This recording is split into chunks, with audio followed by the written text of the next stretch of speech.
আয়াত 10 কুল ইয়া ইবাদিয়াল্লাযীনা আমানুত্তাকু রাব্বাকুম লিল্লাযীনা আহসানু ফি হাযিহিদ দুনিয়া হাসানাতুন ওয়া আরদুল্লাহি ওয়াসিআতুন ইন্নামা ইউওয়াফফাস সাবিরুনা আজরাহুম বিগাইরি হিসাব। অনুবাদ: বলুন, হে আমার মুমিন বান্দাগণ, তোমরা তোমাদের রবের তাকওয়া অবলম্বন করো। যারা এই দুনিয়াতে কল্যাণকর কাজ করে তাদের জন্য আছে কল্যাণ, আর আল্লাহর জমিন প্রশস্ত। ধৈর্যশীলদেরকেই তো তাদের পুরস্কার পূর্ণরূপে দেয়া হবে বিনা হিসাবে। তাফসির 1 নং ফুটনোটের বিবরণ।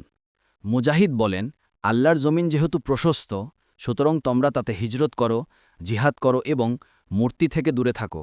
আতা বলেন, আল্লাহর জমিন প্রশস্ত, সুতরাং তোমাদেরকে গুনাহের দিকে ডাকা হলে তখন সেখান থেকে চলে যেও। ইবনে কাসির 2 নং ফুটনোটের বিবরণ। অর্থ: সবরকারীদের সওয়াব কোনো নির্ধারিত পরিমাণে নয়, অসীম ও অগণিত দেয়া হবে। কেউ কেউ এর অর্থ বর্ণনা করেছেন যে দুনিয়াতে কারো কোনো প্রাপ্য থাকলে তাকে নিজের প্রাপ্য দাবি করে আদায় করতে হয়, কিন্তু আল্লাহর কাছে দাবি ব্যতি রেখেই সবরকারীরা তাদের সওয়াব পাবে। ইমাম মালিক রাহিমাহুল্লাহ এ আয়াতে সাবিরিনের অর্থ নিয়েছেন যারা দুনিয়াতে বিপদাপদে ও দুঃখ কষ্টে সবর করে। কেউ কেউ বলেন যারা পাপ কাজ থেকে সংযম অবলম্বন করে, আয়াতে তাদেরকে সবির বলা হয়েছে। কুর্তুবী বলেন, সাবিরিন শব্দকে অন্য কোনো শব্দের সাথে সংযুক্ত না করে ব্যবহার করলে তার অর্থ হয় পাপ কাজ থেকে নিজেকে বিরত রাখার কষ্ট সহ্যকারী।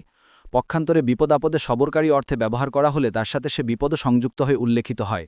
তবে সত্যনিষ্ঠ একদল মুফাসসিরের মতে এখানে সাবির বলে সাওম পালনকারীদের বোঝানো হয়েছে। দেখুন কুর্তুবী তাবারি।